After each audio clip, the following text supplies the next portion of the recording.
Ecco, vedi, cori da stadio. Grazie dell'invito, sono contentissimo di essere qua questa sera.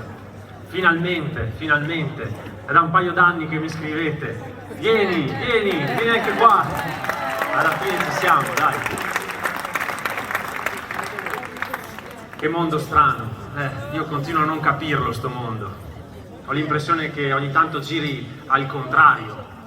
Poi mi succedono cose strane in aeroporto. Prima una signora mi ha preso da dietro il braccio. Matteo, sei tu? Dipende. No, perché succedono queste cose. E continuo a farmi 1000 domande senza trovare le risposte. Allora io sarei qui per presentare questo libro. In realtà dovete sapere che detesto le presentazioni dei libri, perché ogni volta che vado a vedere quelle degli altri mi annoio tantissimo. Di solito c'è l'autore che apre il libro, legge un passaggio, si vanta del proprio lessico. E io penso, ma lascia che me lo leggo io il tuo libro se ho voglia. No, allora, questa sera però devo dirvi qualcosa su questo libro. 2 parole in croce, così ce lo leviamo dalle balle, poi parliamo di cose più divertenti, più interessanti. È un libro ribelle, già dal titolo. Dovete sapere che gli editori, il giorno prima di andare in stampa, mi hanno detto ci serve adesso un titolo forte, perché il libro è bellissimo, però col titolo si vende poi nelle librerie. E oggi vendono i libri che hanno titoli corti, 1-2 parole al massimo, mi hanno detto. Va bene, lasciatemi pensare una notte. Il giorno dopo li ho chiamati e ho detto, ho il titolo. Manuale di sopravvivenza per esseri umani che si sentono alieni. Giusto per iniziare in maniera alternativa. Poi è un libro ribelle perché non ha un indice, si può leggere dalla fine all'inizio, dal centro dove vi si apre. È un libro con una colonna sonora. Ogni capitolo ha una canzone consigliata da ascoltare mentre si legge. Ed è un libro che si può leggere dai 12 ai 99 anni. Finita la presentazione del libro, adesso parliamo di altre cose. Dovrebbero essere tutte così le presentazioni dei libri. Di nuovo quell'impressione di un mondo che gira al contrario. Ho iniziato a vedere delle cose e a non capirle. E a domandarmi, ma è la realtà o è un film di fantascienza? Ho iniziato a vedere dei droni e degli elicotteri che correvano dietro alle persone in spiaggia e uscivano per portare il cane a fare la pipì. E non capivo, ma è un film di fantascienza o è la realtà? Ho visto un furgone super tecnologico partire dal cuore dell'Europa, da Bruxelles, per gli affari suoi, arrivare fino al confine italiano e poi improvvisamente scortato dalle forze dell'ordine. L'ho visto arrivare qui in pompa magna con tutti i telegiornali a mostrarci questo arrivo glorioso. Un furgone super tecnologico perché doveva conservare un qualcosa di prezioso a meno 80 gradi. Poi ho visto la stessa cosa qualche mese dopo offerta tra un calippo e l'altro in spiaggia. E non capivo. Ma è un film di fantascienza o è la realtà? Convincervi del fatto che abbassando il condizionatore di 2 gradi potete fermare una guerra in Ucraina. Perché no? Non ve l'ha detto mica Pinco Pallino al bar al quarto giro di aperitivi. Ve l'ha detto un presidente del Consiglio in conferenza stampa nazionale, guardando proprio una giornalista e usando parole inequivocabili. Vuole il condizionatore acceso o la pace? Lo scandalo non è quello che lui ha detto in quel momento, in quella conferenza, dopo parliamo un attimo di lui, ma lo scandalo è che in quella conferenza stampa non ci sia stato un giornalista capace di fare il suo lavoro, ovvero alzare la mano e fare una domanda. Scusi Presidente, cosa cazzo sta dicendo? Una domanda, domandare è lecito. Perché evidentemente se tu Presidente del Consiglio dici una cosa del genere, stai dicendo qualcosa che io non so, sai qualcosa che io non so, la devo capire perché poi la devo spiegare ai lettori, è così che funziona il giornalismo. Se io non ti chiedo spiegazioni su quello che hai detto, ma mi limito a riportare le tue parole come hanno fatto tutti i giornali italiani il giorno dopo, sapete che cosa succede? Che Piero Pelù si fa un selfie, lo pubblica su Facebook, con le manine così, il condizionatore spento alle sue spalle e con scritto sto fermando la guerra, fallo anche tu. Signora, non c'è un cazzo da ridere, l'ha detto veramente, non è una battuta, non è una battuta, l'ha fatto, ma capite la percezione distorta della realtà? Perché dice cazzo è uno buono, no? Ma guarda Mario Draghi, io dico così, il prossimo lo chiama Mario Belzebù, così sapete già con chi avete a che fare.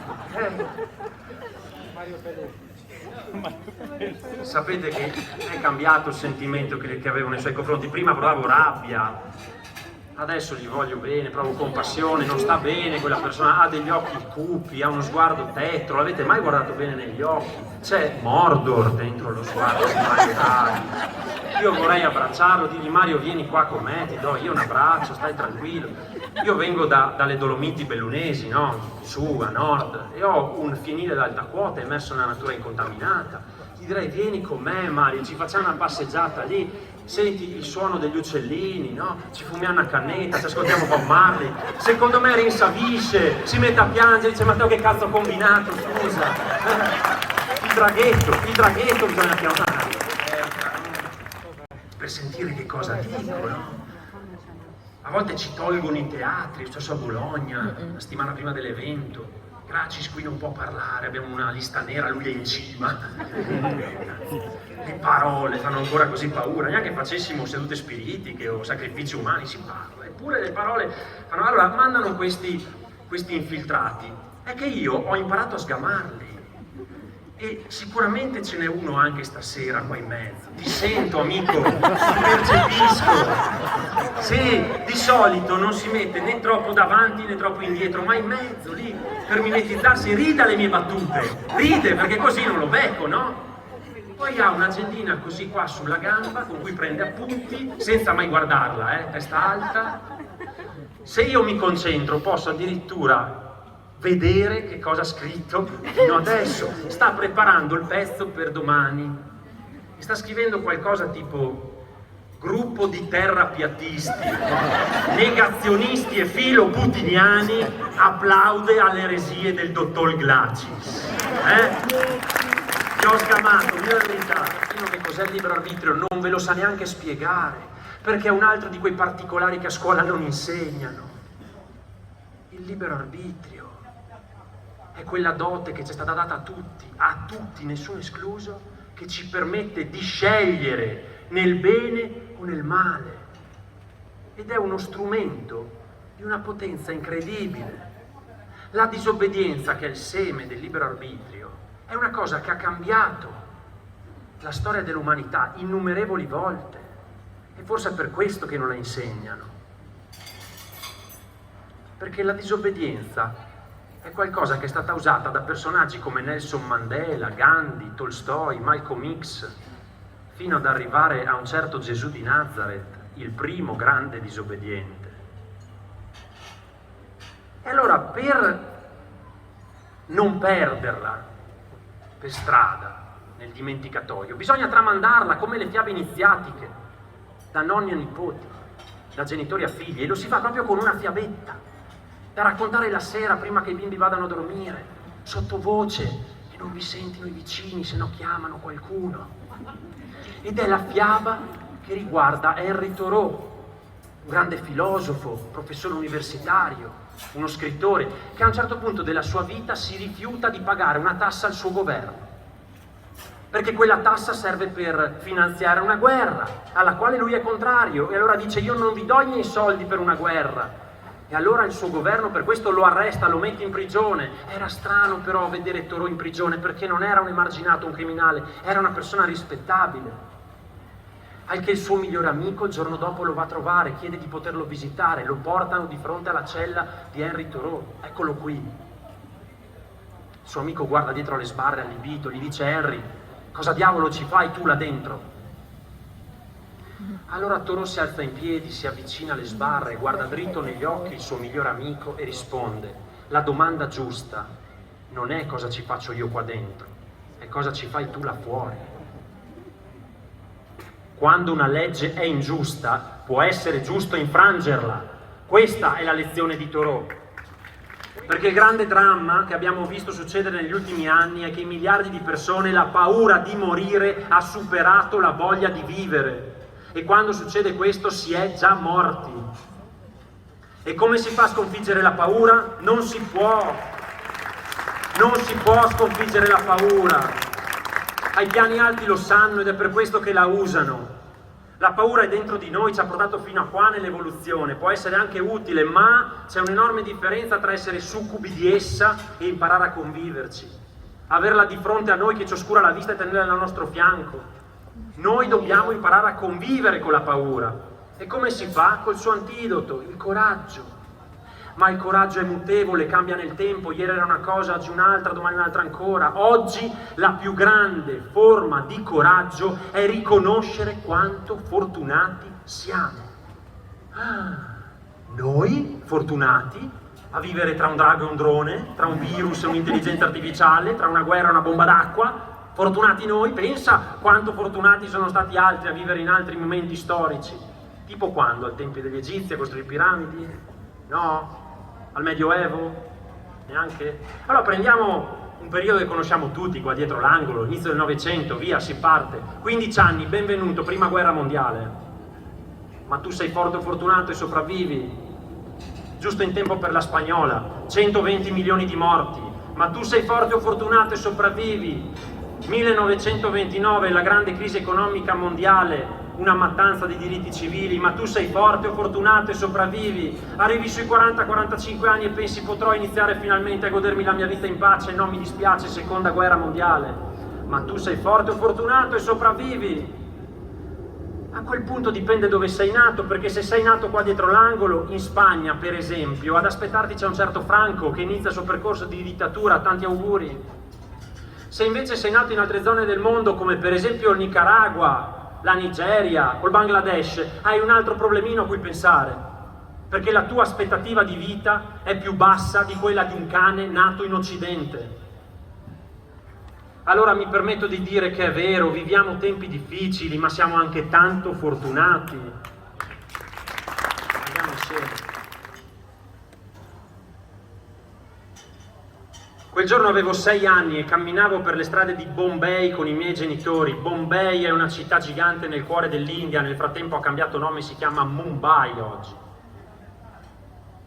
Ed ero circondato da bambini indiani che mi guardavano come se avessero visto un astronauta.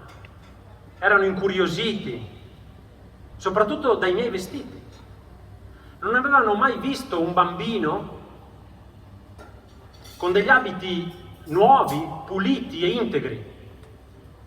E io guardavo loro con altrettanta curiosità, perché nemmeno io avevo mai visto dei bambini vestiti di brandelli, di stracci sporchi. E quindi ci studiavamo reciprocamente, finché iniziai a notare che uno di loro era senza una mano,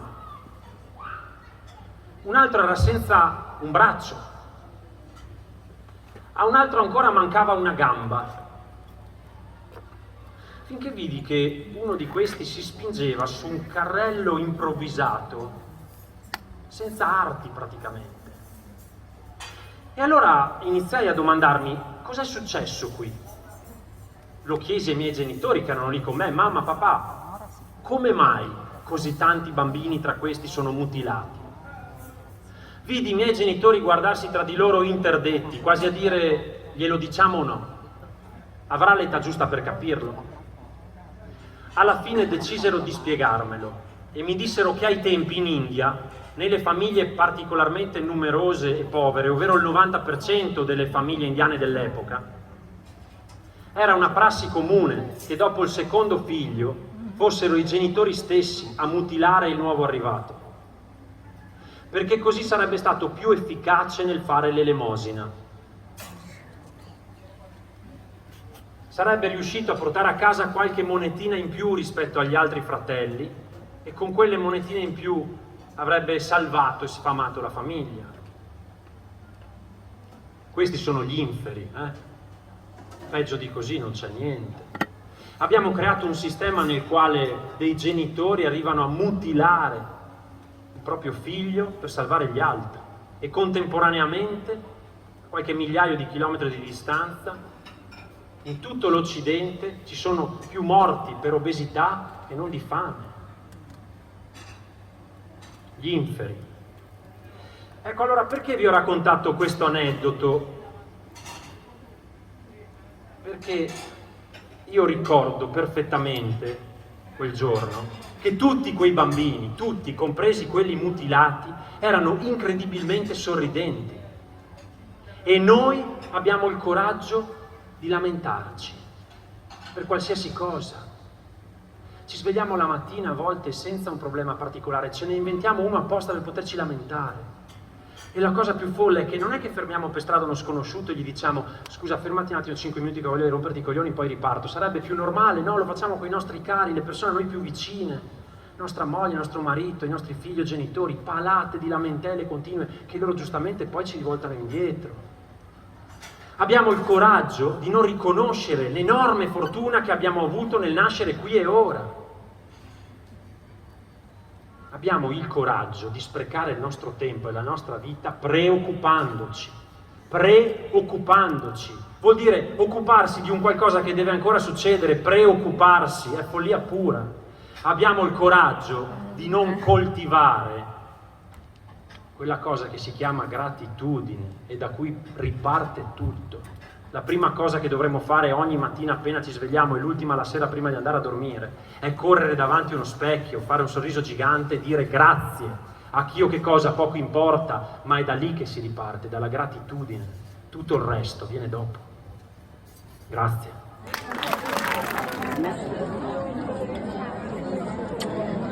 Ci vediamo domani. Se riesco passo. Ciao. Piacere. Grazie.